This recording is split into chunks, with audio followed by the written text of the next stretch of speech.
What's going on, tubers?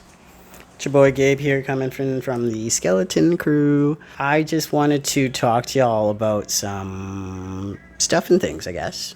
So, pull up a seat, get comfortable, grab a beverage, throw me on in the background, and we'll dive into it.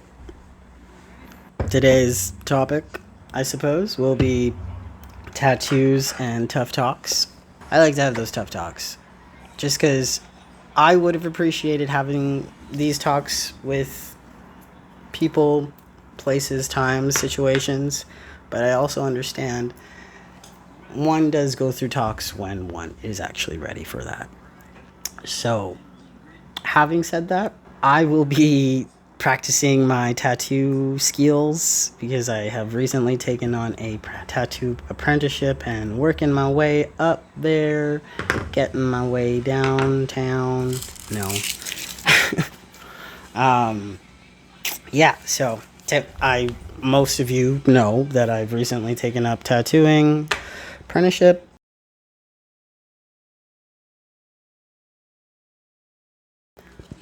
Excuse me. I will be tattooing whilst talking about stuff. So, I have already taken the liberty of setting up my station and putting down a stencil that I had printed up and cut out and applied already. So, I'll just show that to y'all quickly. Gonna do a danger noodle and a skull. Crossbones. Classic. And what I will be using is a bug pin, or tattoo folks call them bug pins because they're like thin, easy to work with, and they're only about 3 needles inside of it altogether, and it's tapered to a point, so then it kind of looks like a thin line. I'm going to be using it today just because I have a lot of them, and I need to do more work with them. So what they actually are called is 10 gauge 3 needle round liner. So the gauge is like the thickness of the needle. The number will be like the number of needles that are inside of it, and then the letters after that will signify if it's a round liner or if it's a round shader. Easy, right? All right, so that's what I'll be doing and working with. And I have already washed my hands, and I will be putting on gloves. So, let's do it. All right, there we go. So, what I did want to talk about that I find really, really hard to talk about. In general, I find a lot of things hard to talk about, but mainly is not being told or prepared for your life, for what's going to be happening in your life, but nobody really can prepare you for that kind of thing, just because we're all different. We're all snowflakes, each and every one of us. Yeah, I'm just going to talk about my experiences, what I have gone through, what I currently am going through, and hopefully some of it resonates with y'all. Hopefully some of it you can relate to. I do hope that these videos help on some level, because when I talk about things, it genuinely helps me get through a lot of shit. Back to my point. What no one can really prepare you for is at some point you realize you have to decide, this is the last time these people are ever going to make me feel this way. And you have to, more or less, you have to enforce that. And you have to have your own backbone about it too. Otherwise, it's not going to work. You're just going to, be a doormat. And nobody likes being a doormat. Even people that are doormats and say that they like it, no, that's not right. Anyway, going off topic. And yes, I have notes again because it helps me keep on top of my focus points and helps me get out what I actually want to say. I found that to be difficult to do growing up was standing behind what I said and what that actually meant until much later in my life, where I feel the universe was pretty forceful and letting me know, like, hey, this isn't okay. Even though these people are your people, even though, you share a lot of things with these people, this is not okay. Admitting that to myself was hard enough, and then ultimately accepting it, because if I didn't accept it, then I would be just telling myself a lie. And I don't want to do that. The worst lie you can tell is the one you tell yourself. Like, what a lot of people don't talk about, I feel, is the most heartbreaking thing to realize about those people is just like who they are to you, and realizing where you held them and like how high of a pedestal you put them on. For me, for example, it was my mother. I felt that she could do no wrong, even though I was being actively abused by her. For a long time, I thought that's how you showed love to your kids. I thought that was normal. It wasn't until I got into junior high and I went over to like my friends' houses and got a first look into what like an actual relationship between a husband and wife was, and what an actual family, behaved like. And I went home one day realizing that, and I was just like, what the hell happened? And I think just realizing that kind of like made my brain spiral downwards, and I just felt like maybe I deserve this, It sucked. But like, I didn't understand at the time that I was autistic, still am autistic. I didn't realize that I had like a whole plethora of things that like affected how I process things. I'm gonna get myself ready here. I got my ink cups put out too, because I've noticed I'm slow when it comes to tattooing right now. I'm getting faster. Right now it's just a little slow, but that's okay. So my little ink cups, I'm gonna put them down.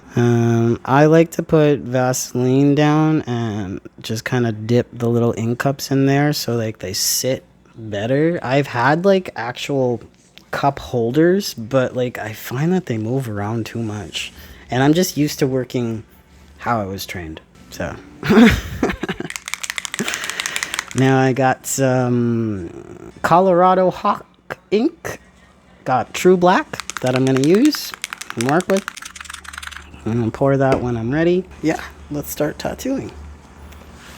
So, I already took the liberty of wrapping up my tattoo pen. Got it covered, got my grip. And I got my skin here. Now, I mainly tattoo in gray and black, but I can do color. I just prefer tattooing in gray and black. I don't know why. Anyway. Also, in not masking, because if y'all don't already know, your boy's on the spectrum and he has autism. I don't want to use my scissors, but that's all I have right now, so that's what I'm gonna use.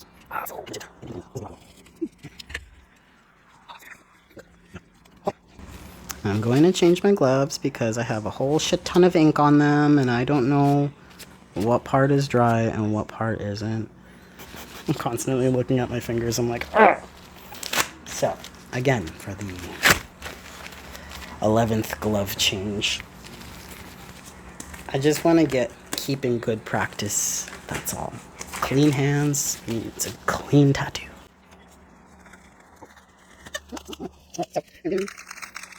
Now, like I said before, Your boy's on the spectrum. He doesn't mask as much as he used to anymore. Oh my god, this is insanely hard to get out. And because I haven't been masking anymore, oh my god. That is insanely hard to squeeze out. Ooh. Okay. I've noticed that I've been able to heal on like a lot of different levels, from like toxic relationships to family issues, from failing myself, from what else did I point? From disappointing me and other people, from expectations that I said I had and that I could get, but I couldn't because of situational reasons and autism.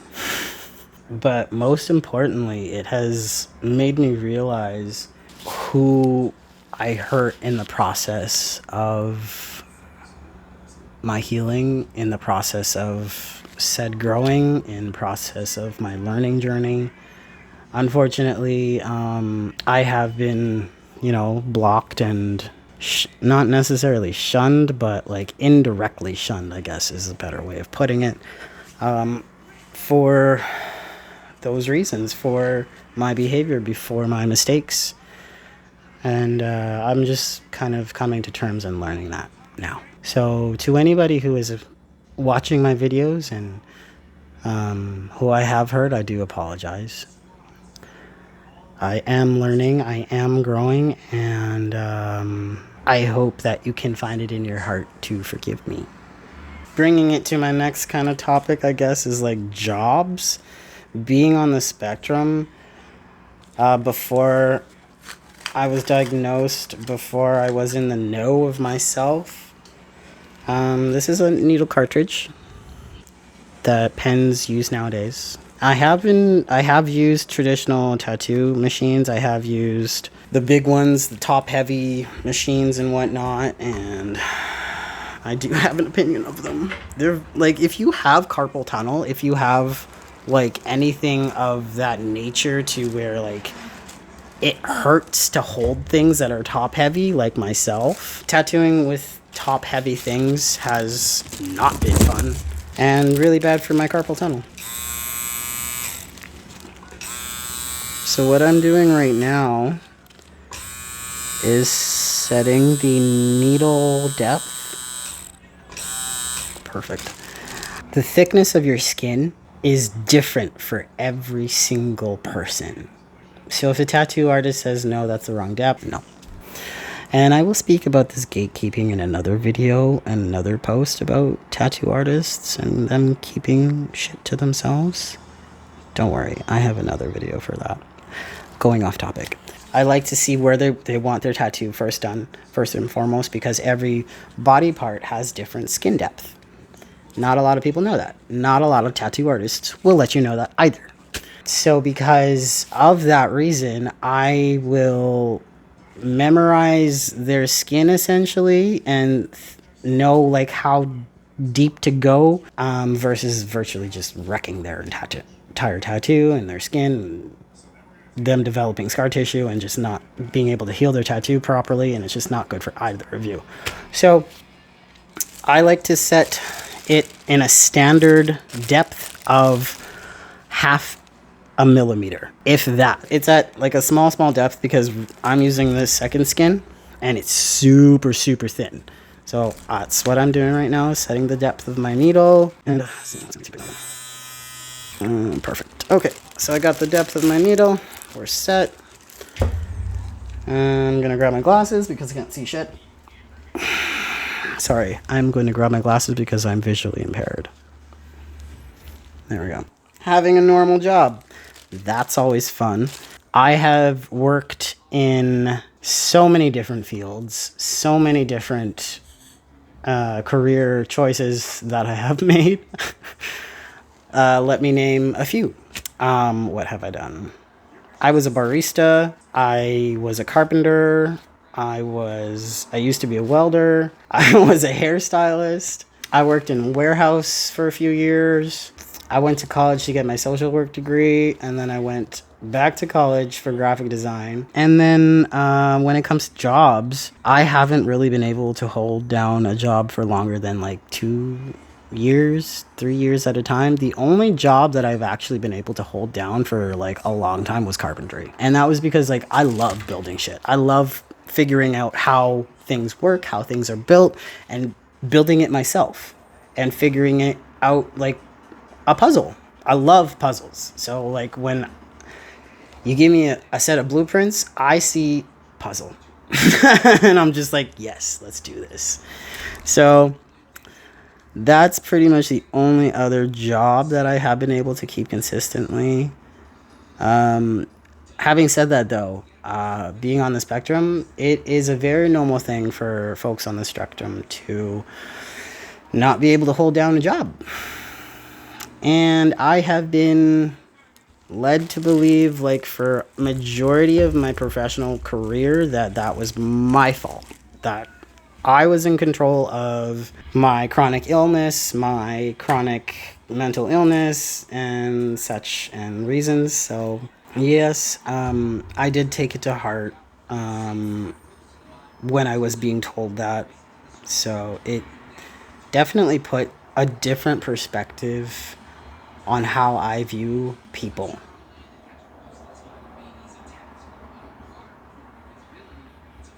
That's all I'll speak about on that. But yeah, folks on the spectrum find it difficult to hold down a job because of chronic illness, because of anxiety, because of panic, because of depression, because of being burnt out, essentially, and because of masking, because of high masking. And it's just like a lot for people on the spectrum.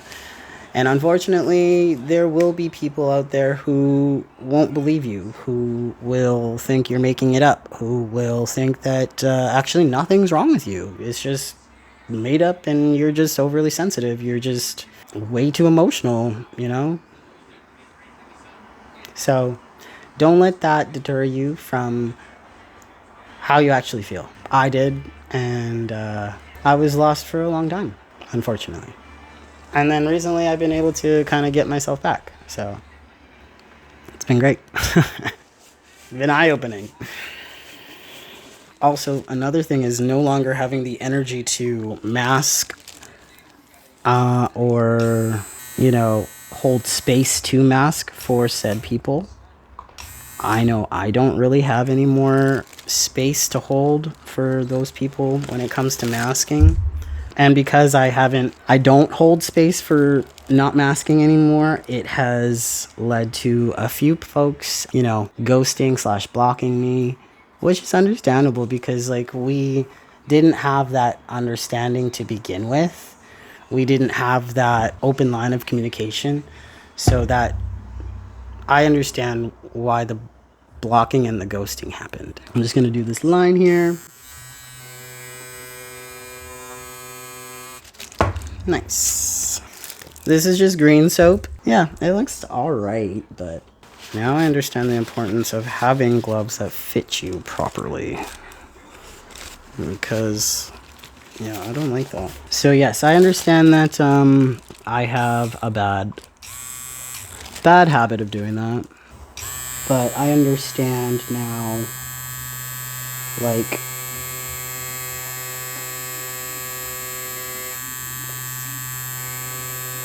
why people feel the way they feel about me. I understand why confrontation is like super uncomfortable for people. Versus for me and my just wanting to know like what's happening. And, you know, because I don't process things the same way folks do,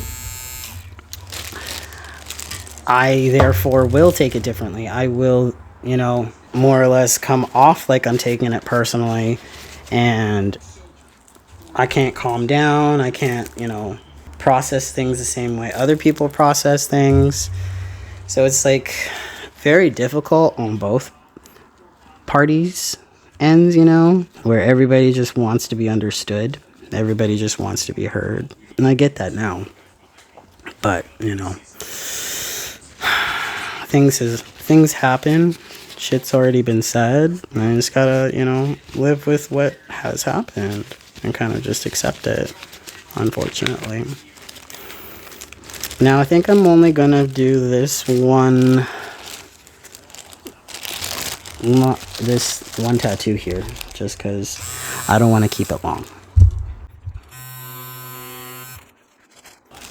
Sadly, I think it might be a little too late to rectify all that I did do, and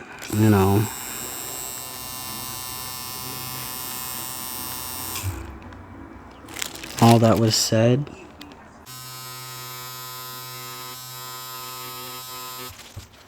Now, I have gone like back and forth about like, okay, well, does this mean I'm like super done with them, or does this mean like we're never gonna talk again? And I have realized that that would be up to me, and I don't want to turn my back on them, because I feel like, we can fix things, we can get back, or we can at least make the effort, But I also understand people need time. People need space to process things. And I understand that to a T completely. I understand that people process things differently. So when said people are, good and ready to talk to me again, I'll be here.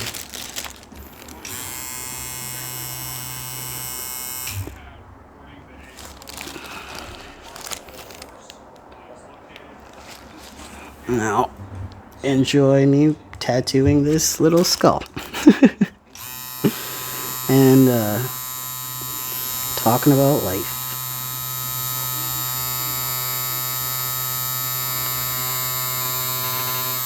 I've also realized that letting shit go not only benefits you, but the situation that you're in as well,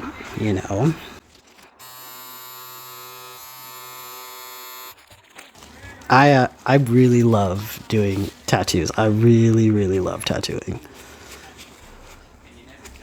It makes my life a lot better. No word of a lie. It makes my life so much better.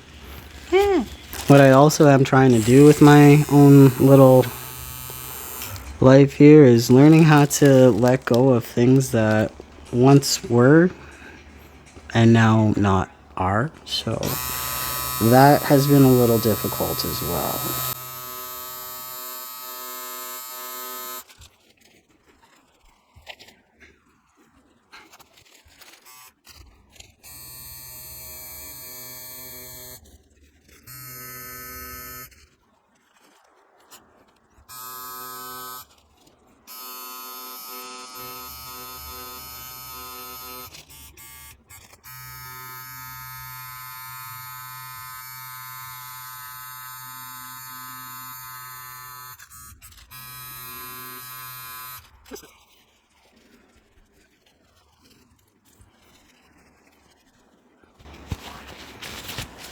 Okay. Got most of that line work done. Just gonna finish up the line work and I'll show you guys. Folks.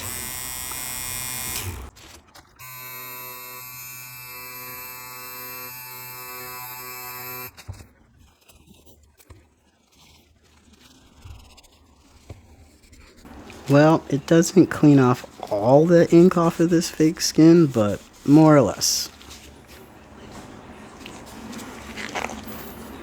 Not too shabby, but could be worse.